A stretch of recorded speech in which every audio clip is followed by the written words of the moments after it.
more it was more of a start in studying people and reaching out to people and learning about all the amazing and incredible stories which everyone had to tell. And that slowly progressed into a means of filmmaking, since that's the most authentic way of saying stories. So filmmaking for me was just a vehicle to kind of uh, meet more people and hear stories from around the world. And as I've been doing it for the past year, it's really served that mission, and I've been able to bring a lot of other people along for the ride, and they've seen how incredible the journey that film can take you on. So that's been kind of the guiding principle for why I began and why I continue. Awesome. Maybe we can turn it to the audience. If you guys would introduce yourselves and then answer the question, what has inspired, oh no, what has sparked your interest in film storytelling, that would be great. Do we have any volunteers to start? Well, I can go. Hi. Hi, my name is Arushi. I actually am an outspoken narrative with Eshan. Um, I definitely think something that did spark it is just being able to be a voice for other people. And I think it's so important, especially in our generation. Like, we've begun to stand up for a lot more issues. So I think this is definitely another way to kind of do that and just spread a message. Awesome. Thank you, Arushi. Who's next?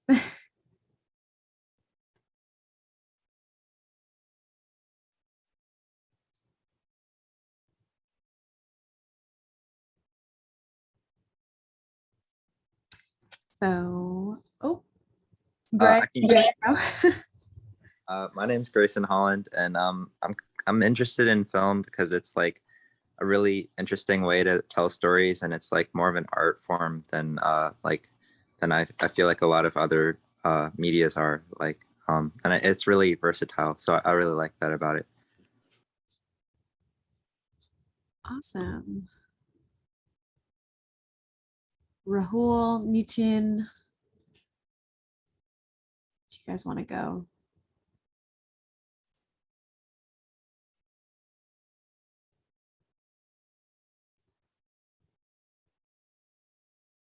Very quickly, I'm just going to give Arnav the lowdown of what's going on. Arnav, we are introducing ourselves and answering the question, what sparked our interest in film storytelling?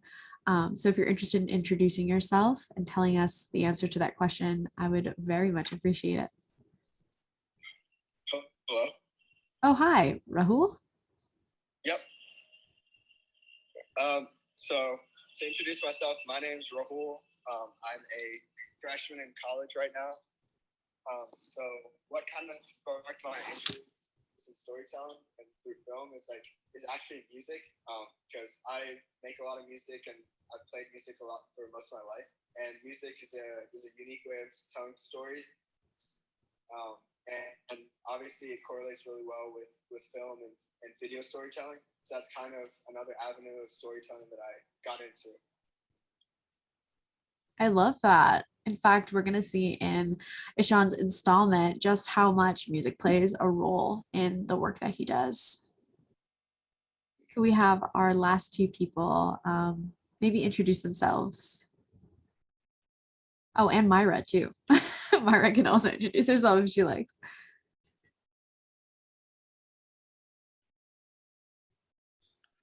Sure, I can go. Hi, my name is Myra Aguilar, and I am a social media intern with Current Movements. And I am not a filmmaker, but as a spectator today, I do really, I have a deep passion for storytelling and telling it through your individual lens. And I think that I agree with, I'm sorry, I don't remember who said it, but someone said it's very versatile. And I really like that about it as well, and how personal it can be. I think it's one of the most personal mediums as well. Thank you so much, Myra.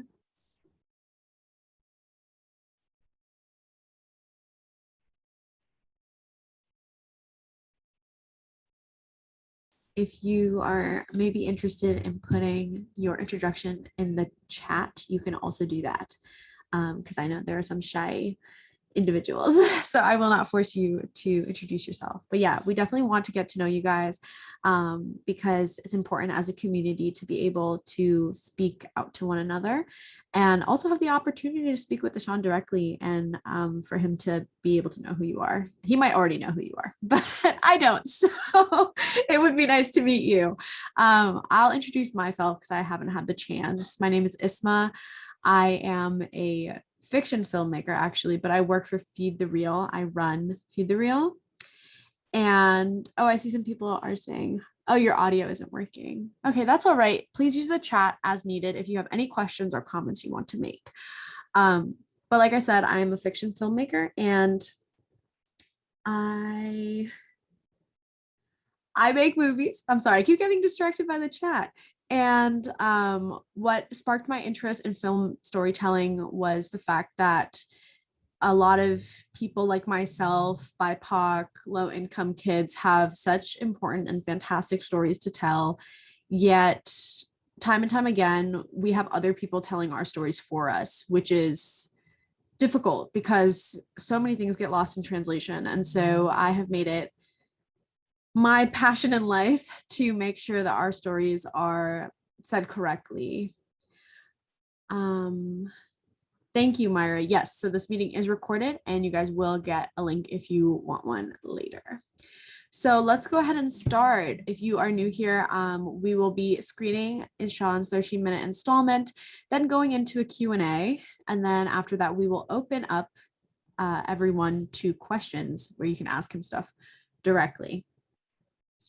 I am going to share my screen now. Awesome. Can everyone see? Yeah, I Yeah, can we see. Awesome. Thank you so much.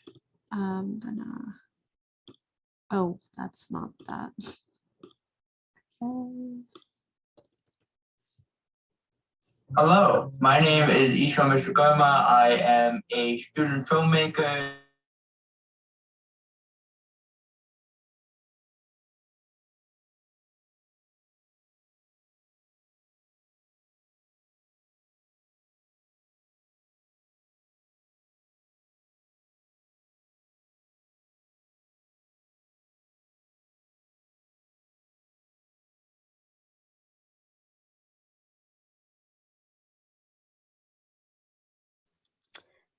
I don't think people can hear actually. Yeah, Isma, I don't think people can hear.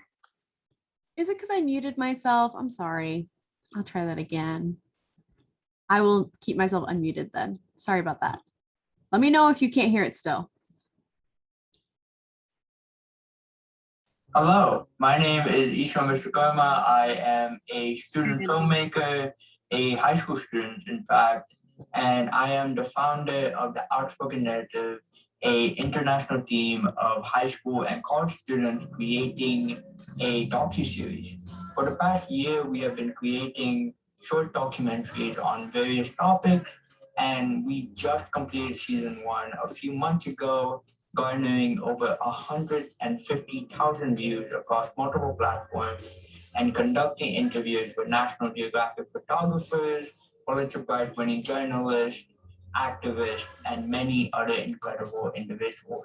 As we embark on season 2 in the coming months, I wanted to create this installment for those who might be interested, especially students who might be interested in getting into filmmaking and creating impactful documentary films with minimal resources. Throughout this installment, I'll break down how I built my own team, the challenges that we faced early on, how we build our stories, and how you can build impactful stories on your own, and how to even distribute and fund your documentaries.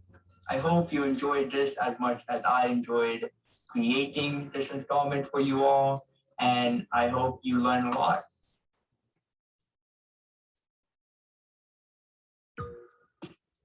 Okay, well, you have an idea and now you want to start building it. When it comes to making an idea into a reality, the first thing that you need to do is surround yourself with the people who are capable of bringing it to life. That means assembling a team of creators, writers, producers, editors, anyone you really believe that is going to help you throughout your mission. Now, it is very important to keep one thing in mind, and that is do not outstretch yourself.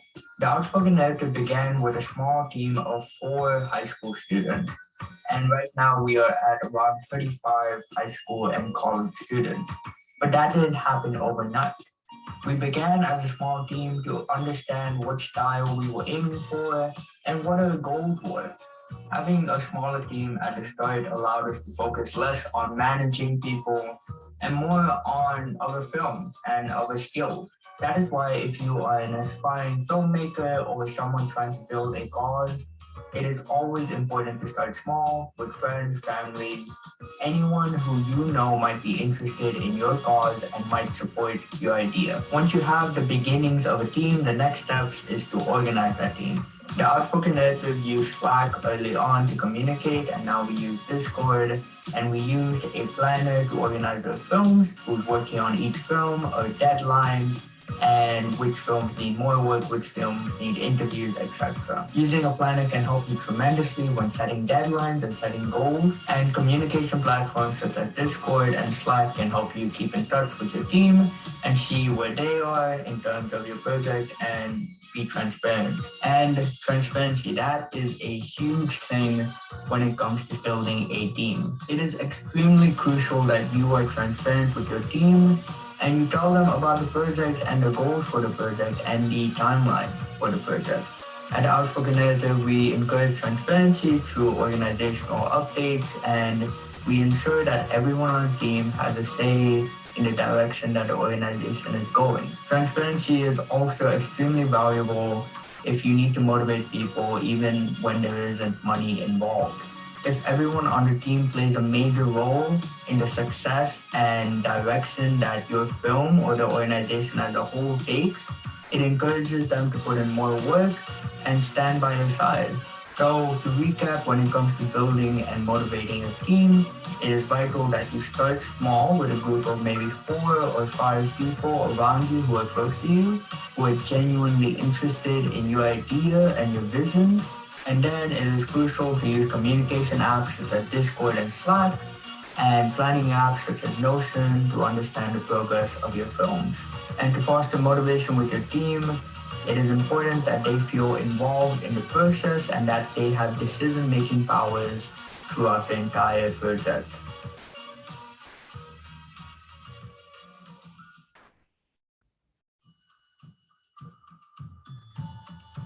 Early on, it's pretty normal to face a lot of challenges. Starting up, it can be very difficult to focus on a niche or deciding what your films want to cover. It took the Outspoken Narrative over a year to decide to focus on conservation filmmaking. That year was spent experimenting around with many different styles of filmmaking to see what worked best for us and what we enjoyed the most. It is very important to decide a niche. Also, if you're planning to market your own films by yourself, it can be very difficult to manage both the social media aspect of your films as well as creating the actual films. The only solution to that is by delegating. By delegating work, you are able to focus on what you truly excel at. And letting someone else cover social media can benefit you and your films tremendously. Another tip to get your films out to a larger audience is to partner and work with other social media accounts and other organizations that mirror your goals and approaches. Assembling a pitch deck or a PowerPoint and writing a brief cold email out to these organizations can help you tremendously in networking and forming valuable connections to distribute your film. In order to avoid any other challenges, it is vital that you set a time frame for your films. Without setting a time frame for your film, you risk extending that project on for months upon months. It is also extremely important to set time frames to avoid burnout. Finally, the biggest hurdle that many filmmakers face is access to resources. The best way to overcome this hurdle is to contact mentors, contact schools or educational institutions, and pitch the idea to them and see if they would let you use their resources. Remember that the tools you use early on aren't as important as your storytelling abilities. Learning how to build and execute your story is the most important part of filmmaking. And in the next section, I will be diving into how I build my own stories and how the outspoken narrative executes their stories.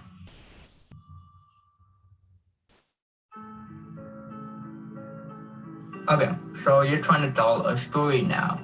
Now it's very important to choose your topic.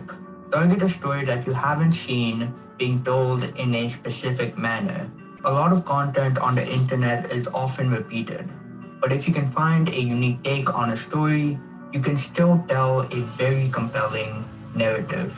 That is what the Outspoken Narrative did for its Arctic Refuge episode. At the time that the Outspoken Narrative was creating our Arctic Refuge film, the topic had already been well documented by various organizations. In order to take a unique side to the story, we interviewed individuals who were directly on the ground and we did a full recap of the situation, while many of the other films were building off of what presumed knowledge that the viewer would already have. Our unique take allowed us to educate people who had never even heard of the issue. There's several building blocks to keep in mind when building out your story. The first block is introducing the characters and the environment. The second block is capturing the climax, why people should care about your film. And the third block is capturing the resolution.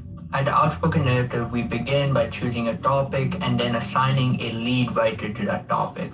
The lead writer conducts basic research on the topic to assemble a interview question set list of around 10 to 15 questions. Fun fact about our team is that we conduct all our interviews using Zoom, thus proving that you don't need high-grade cameras to conduct interviews. The questions that our lead writer creates are modeled after the blocks. After conducting interviews, usually we do 2 to 3 for 10 to 15 minute documentaries. We transcribe our interviews using a online platform. Once we have the interviews transcribed and done, then we begin working on the script, modeling our lines, the host lines, off of what the interview said. There are several tips that you should remember when conducting interviews. Tip number 1 is to avoid asking questions that can be answered with a simple yes or no. Tip number 2 is to always keep natural conversation during the interview. Don't be afraid to cut out questions or add questions as you go along, because you can find a much bigger story than what you expected. Also, something that helps during the editing process of your documentary is if you ask your interview to repeat and reformulate the question in the first part of the answer, so the audience knows what the interviewee is referring to. And the last tip, as mentioned before, is to assemble your questions in the same way you want your film to play out, having the character development questions at the start, the climax questions in the middle, and the resolution questions at the end.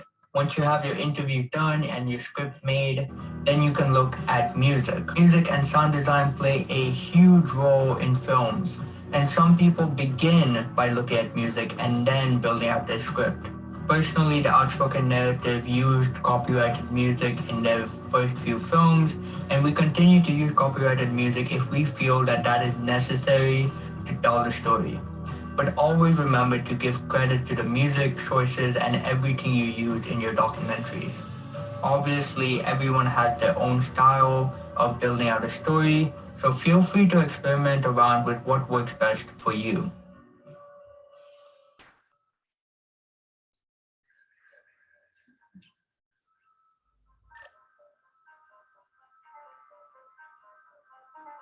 This is the big question.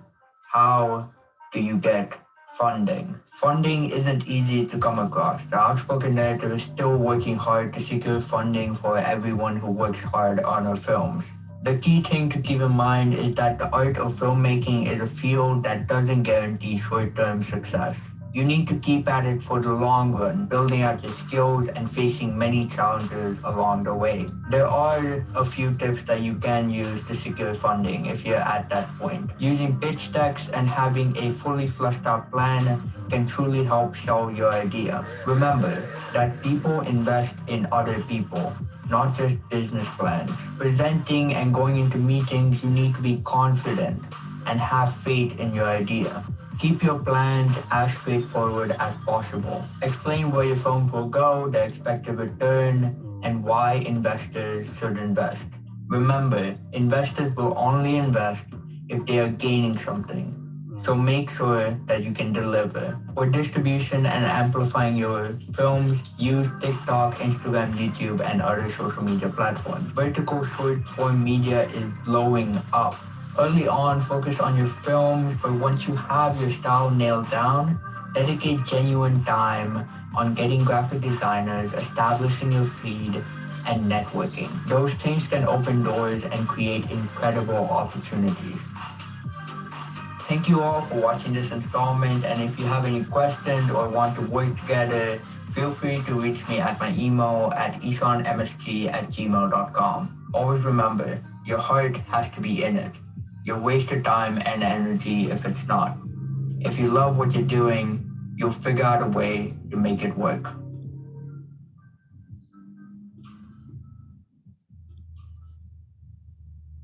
Awesome. Yay. That was great. I have watched Eshan's installment many times. So thank you so much for making that. Yeah, thank you for sharing it. It was definitely a really interesting project to make, and I had a lot of fun making it as well. I'm glad to hear that. That's what we always want to hear from our artists. So let's get straight into the questions. So we'll start out with a couple questions and then we'll open the floor to everybody. But yeah, and if you guys have any questions that come to your head, please put them in the chat, or you can vocally raise your hand, I suppose. So the first question I have for you, Eshan, is what difficulties did you run into when first starting your team? Were there any letdowns, and how did you overcome them? Yeah, so when you're starting a team in an area such as filmmaking, especially when you're all students, it's kind of tough because you don't have any guidance towards what the area you're going into, and that was one of the hardest part when getting started. We were very unsure about the direction we wanted to go in terms of our films, and we were unsure about how we would get them out to a larger audience, and we were really unsure about whether it was worth it. We were putting in so much time into these films, and if it was getting like 5 views max, is it really worth putting in that much time and effort into making these projects which might not get anywhere? So those were the biggest challenges that we faced at the start, and I knew that like until the moment that we learned that it was worth it, until the moment that we secured a position in distribution and making sure that our films had an impact, we wouldn't know whether we wouldn't be able to solve the problem of whether we would get anywhere. And that was kind of a big thing that was on our mind from the beginning. And it still is there sometimes, but it's gotten much better. But yeah. I think you're muted. Yes, I am. Sorry about that. Yeah, no, thank you so much for that answer. That was very insightful. My next question is, can you give us insight into what your specific project goals and timelines were for Outspoken Narrative? Yeah, so for season 1, we had a pretty interesting timeline where we didn't we were planning to release a documentary every month, and we stuck to that pretty much, and we were able to stick to it for 13 episodes and 13 documentaries, and that's how we got 170,000 views combined on all the documentaries, because we stuck to releasing a documentary every month.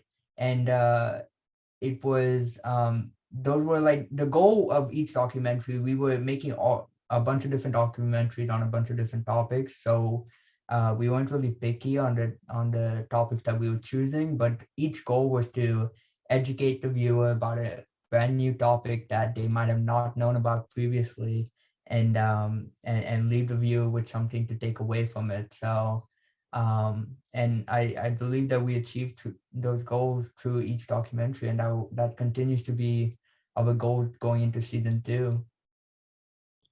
Are you guys planning on expanding it for season 2? Will it be like more than one documentary a month? Yeah, so we already expanded. So for season 2, we're working with photographers and filmmakers from around the world and getting footage and content. So we're putting out regular Instagram posts featuring nature photographs. So that's one aspect. And then we're doing a lot of TikTok marketing, as well as we have a short film branch that we make short 2 to 3 minute pieces about climate change awareness. And obviously, the documentaries are still the core of what we do. So every month we're putting out 3 types of content. We're putting out short films, our documentary, as well as partnerships with photographers and filmmakers. So we're much more aggressive in our content strategy moving forward to make sure that we're able to get a longer lasting impact towards audiences. Awesome. And I think this connects with one of my other questions, but I do want to know, like, as a producer, what role you play in the social media. Like, are you posting? Are you delegating that? What do you do as the producer? Yeah, so the word producer is kind of flexible because Yeah. when you have a team, you have to do whatever it takes and fill in a bunch of roles, and your team helps them like incredibly. I mean, I have a few people on this call who are part of the outspoken narrative team, and they know the amount of work that goes into putting out what the audience may see. And I think it really changes from a day-to-day basis. But basically what I do is I help out with writing those scripts. I help out with interviewing a little bit, and kind of overseeing the process of making sure that we're able to put out content in a timely manner and we stay on track, because it's one thing to make good content. It's another thing to actually get it out there and make sure it has an impact. And that's the whole point of what I try to do. I try to look at where we're going, where we want to be, and where we are right now, and what steps we need to take to get achieve our goals and achieve our missions. And usually that involves like changing things around. That involves like speeding things up and pushing people to kind of meet deadlines, and that's it's difficult, but it's also necessary when you're trying to kind of build a mission and scale something up to a higher standard.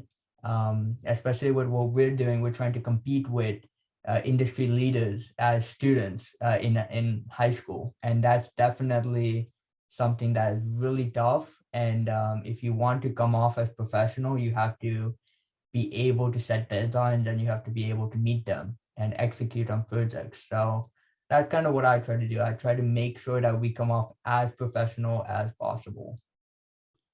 Awesome. And I think so I guess you could say in your case a producer, or really in general, a producer is looking at the bigger picture. So not so much, barreling in on the creative, being a part of that, but also seeing like all of the other elements that take place. Yeah, and it's really important that as a producer you have creative skills as your background, because if you aren't a naturally creative person trying to direct creative people, it's not going to work out. You need to be able to step in sections. Like, you can't always have a overlooking role. You have to kind of help out in projects more hands-on. So it's always important to have all the skills necessary, and then have and be able to administrate and look at and like achieve goals, basically. So it's kind of a combination of a bunch of different skills, and kind of applying them in a bunch of different ways that you never know what you're gonna need the next day and the next week and the next month. Thank you. That's honestly really insightful. I feel like as a person in the film industry, I've struggled a lot with understanding like what a producer does. And I produce now, but before I was doing it, I had literally no idea. And I was like, what is it that they do? So it's interesting to hear straight from you. Yeah, it's I don't think there's anything.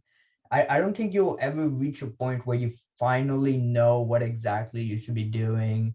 And Yeah. I don't think anyone who said that they know exactly what they're doing, they're probably lying, because it's not that easy to know the set guidelines for what the work you do. I mean, basically your guidelines are determined by how people react to your work. So if you get good reactions, then you're obviously doing something good in your work.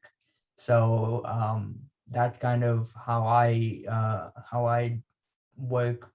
As long as other films are doing good, then obviously what I'm doing and what other team is doing is probably right. So That's yeah, a good measure of success, I think. yeah, it's kind of the only method that we can use at this point.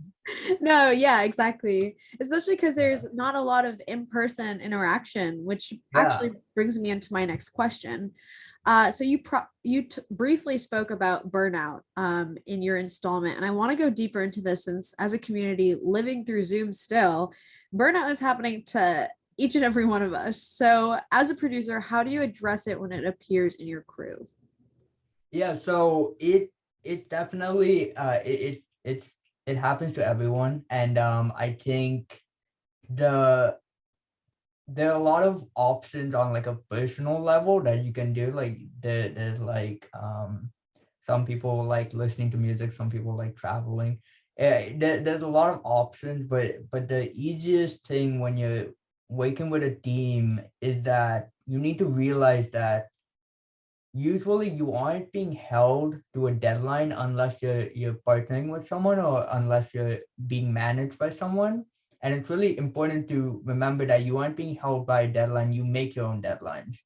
So if you're at risk of burning out, you need to take a break. You need to go on a hiatus. You need to kind of stop for like a month or two, and you need to figure out what's going wrong, because burnouts aren't supposed to happen. I mean, if you, because that means you're working way too hard, or um, you're not achieving the results that you want for the work that you're putting in. So it's really important to be able to step back. I think a lot of people get too attached to the rush of it, to constantly putting stuff out there and constantly getting um, approval. I think that's something that's really easily attachable. I mean, that's really it's really easy to get attached to that stuff, and it's really important to be able to step back and take some time. And it's a really difficult skill because you feel like you're gonna lose everything if you step back, but the reality of it is that you can pick up right where you left off. You aren't really losing anything. And even if you are in a partnership or even if you're being managed by someone, like it's still important that you talk to them, you're open about it, that I'm really not able to keep up with the workload, and then like just take a break. Because there's only so much you can do besides like just stopping. I think you can slow down. That's an alternative to completely stopping. You can slow down, but it's definitely important to kind of reassess how you got to that point. Definitely. And have you, in obviously creating a production company from the ground up is like really difficult, and it does require you to kind of be on at all times. Have you ever felt like burnout was something you were nearing? And if so, like how did you manage that? Yeah, I think that was what was happening during season one, especially because we didn't exactly have a direction. Our goal was to keep on going for as long as we could, um, and especially with a rigorous like output, like one documentary a month. Even though they were short documentaries, and it was still a lot, and it's definitely happened a lot, because yeah, like you mentioned, being a producer, being like ahead of anything, you're kind of working a bunch of roles at once, and you have to always be on, because if you aren't on your game, then your team isn't going to be on your game, on their game. They aren't going to be able to um they aren't going to know what to do, and that's really important that everyone is unified. And it's tough, it's definitely tough, but it's that's why you got to slow down sometimes, and that's what we did. We knew that we couldn't keep it up, so we took a break, and we took a longer break than expected, because I didn't want to get back into it that soon. I needed time, and I needed to figure out a way to make it less um, like stressful for myself, and for everyone else on the team. So that was really necessary. But then hopefully this season we aren't too we aren't gonna strain ourselves. We're gonna keep it chill, and like um, we have a much more we have a safety net of sorts, where we know that if we do take a break for a month, we can come back, and keep on kind of creating our films, and we'll know that they get views because we have followers on Instagram, we have followers who are dedicated. So we know that we won't lose anything if we really need to take a break. So having that safety net is really helpful as well. I love that. And thank you for being so honest, because I feel like burnout is so like it's kind of taboo now with like how constant we have to be with content production and stuff like that. So thank you so much Yeah. for letting us know about that. Yeah. So I think my next question we kind of covered, but I do want to know, do you personally create documentaries, or is that more are you really solely administrative at this point? So I personally create documentaries as well.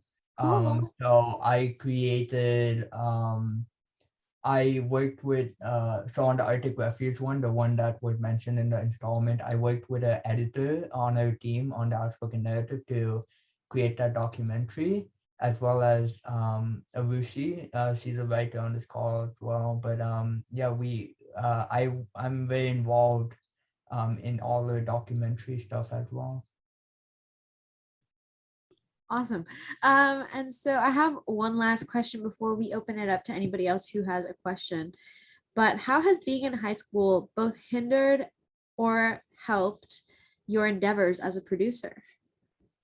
Yeah, so I think it's it's important because high school teaches you a lot about time management. You got to know how to prioritize stuff.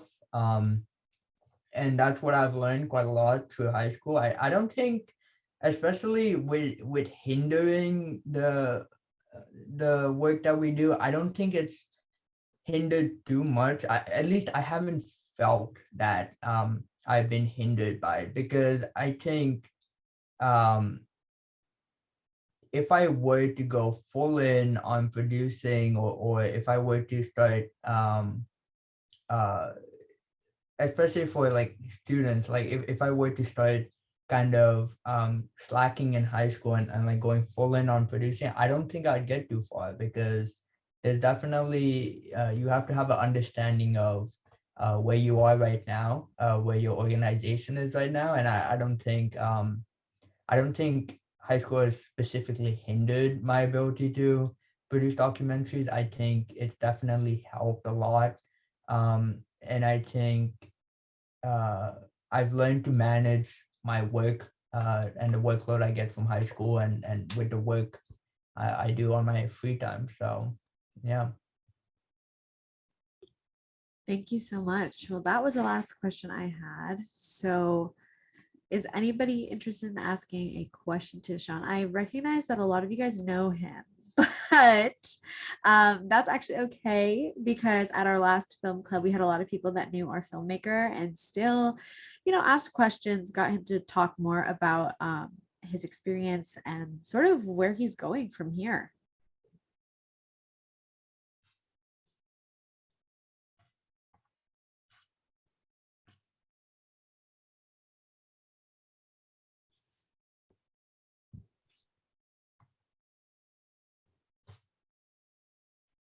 You can also feel free to use the chat.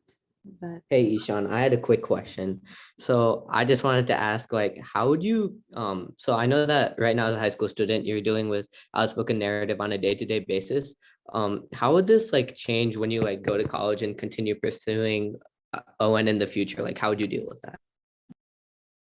Yeah, that's a really good question, and I think it's really applicable to any change in your life. I know personally it's changing from high school to college, but anyone who's changing or who's experiencing a major change in their life, um, I know for the outspoken narrative, it's very specific how we set it up. But for the outspoken narrative, um, the idea is that we want to meet specific criteria to ensure that it's worth continuing on. We want to have really strong partnerships by the end of this year. By the end of high school, we want to have um, a more structured team and a more active team, and we also want to see a path forward in terms of nature filmmaking and conservation filmmaking, and we want to carve out a reputation for the organization. So if we can meet those criteria, then we will for sure continue it on into high school. If we don't meet those criteria, which is possible, if we don't meet those criteria, then we'll stop, and we'll end it after like 2 years of documentaries, and we'll move on to something uh more tailored towards what we want to do. Because it's really important to know if something's succeeding, if something's not, and if it's succeeding, then it's definitely worth going forward with it. But if it's not, then it's worth moving on, and that's something that we all accept. And it's kind of tough to accept it sometimes, but it's really important to understand that that's a part of that. That's reality. That's a part of life. But if we were to continue on, one thing about college is that it's much more tailored towards what you want to achieve in your life. In high school, you're kind of being directed into a direction, like you're kind of being told what to do. But in college, you can kind of experiment around and have your own interest outside of school. And there's also a lot of free time, well, not free time, but there's more personal time for you to build out your own ideas and your own missions. So if we were to continue into college, I think I would be able to find a lot of like-minded individuals who are interested in the outspoken narrative and who are interested in our mission, and kind of work off of that. But yeah, that's a really good question.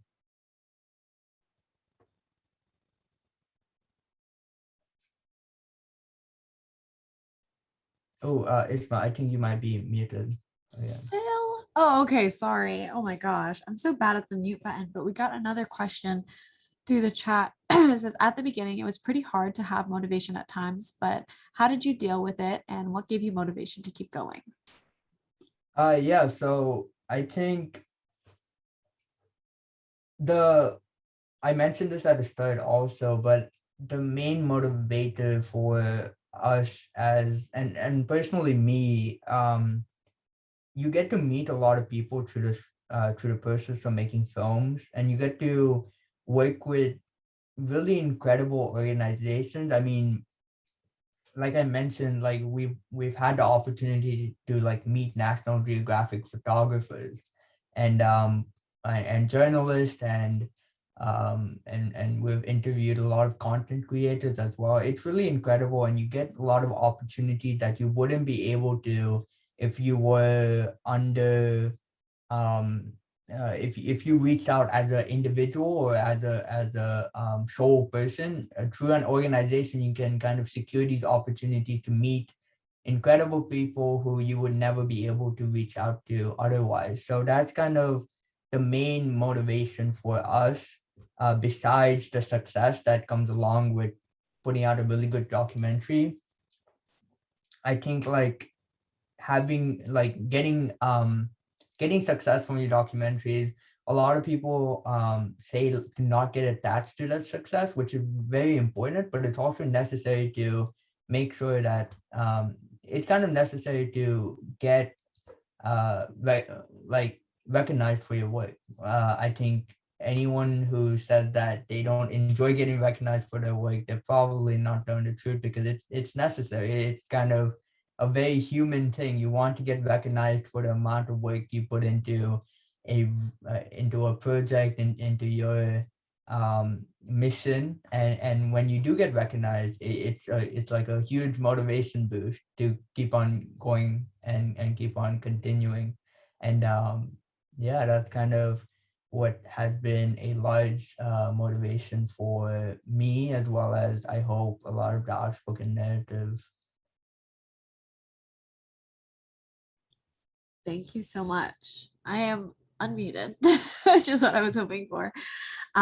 We're just about out of time, actually. It's about to hit 4 p.m. And I think we've had a really awesome and enlightening discussion with you, Eshan. Thank you so much for joining us tonight. Yeah, thank you for having me. This was amazing. I'm glad you think so. We can all start to slowly chip away, but if anybody wants to stick around and ask questions or hang out, you are more than welcome to. So yeah, it's technically over, so you are free to go. Oh, Thank you. Of course. Thank you. thank you all for joining.